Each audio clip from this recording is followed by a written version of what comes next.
So we went from black boxes in the 60s to white boxes in the 70s to mirrored boxes in the 80s. And I'd say today buildings are more and more about transparency. Now I do have a confession to make. See this little building coming up on our left? We tour guides hardly ever mentioned it. It did not excite us very much until about 5 years ago. I believe the owners sat down and they said, let's try to get on the tour guide's map by putting ourselves on the map. So they spent $800,000 and they painted this beautiful map of the Chicago River. And did they put themselves on the map? Of course they did. You see that red dot? That is this very building. You are here. Is that not better than GPS? I really wish all major American cities would now have map buildings.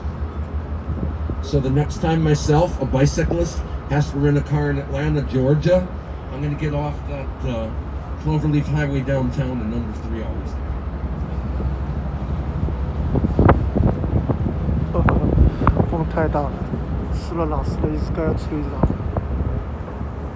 The South Branch wind is probably, this is probably the harshest point of the tour, just so you know. It won't last once we turn around. Or will it? We'll have to see. We are going to see the sailboats. I mentioned the bridge is only open for sailboats Wednesdays and Saturdays, so you do get to see the Trunnion Bascule Bridge in action. It's a slow process, so I have a little time to talk about this grand old building on our right. This is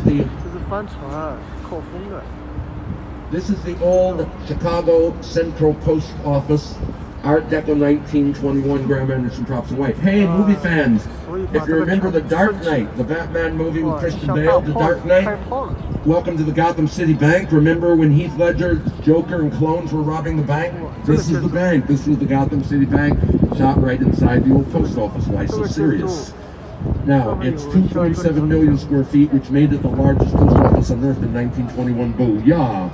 But here's the deal. Elevators tended to slow down production of the mail, right? Of processing. If you process something, you have to send it up. It has to come down, rather than being more efficient just to get it in on a lateral, more lateral movement. So they built a new headquarters one bridge away. For 20 years, we Chicagoans watched developers come and go. And you know, I'd read the newspapers. A new developer would show up. Grand plans for the old post office. They would all disappear like a puff of smoke. They all turned out to be a lot of sound and fury, signifying nothing. So it was very gratifying when 601 West Coast showed up a few years ago. I did my homework. 601 West Coast is a New York firm. They had a big hand developing the west side of Manhattan in New York City. I said, this is good. They have a proven track record. I dug deeper and found out they already own the Civic Opera building. I said, this is even better.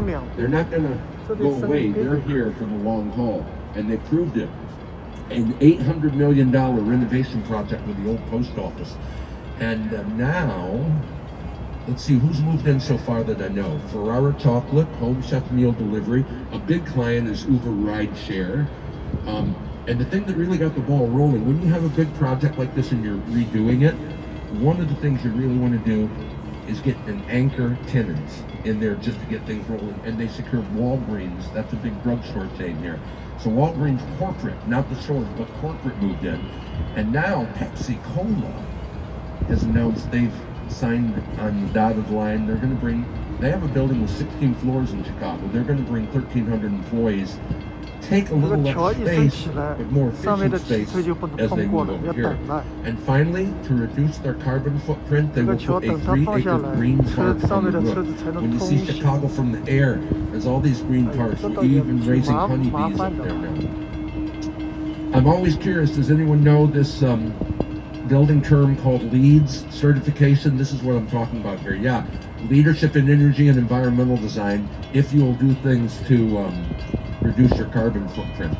I have to look this up again. I think it's in the Mideast, but Gordon Gill is a partner of Smith & Gill with Adrian Smith, who did the Trump Tower, and there's a building Gordon Gill done somewhere which supposedly is fast approaching zero waste. And I have to find that building, you know.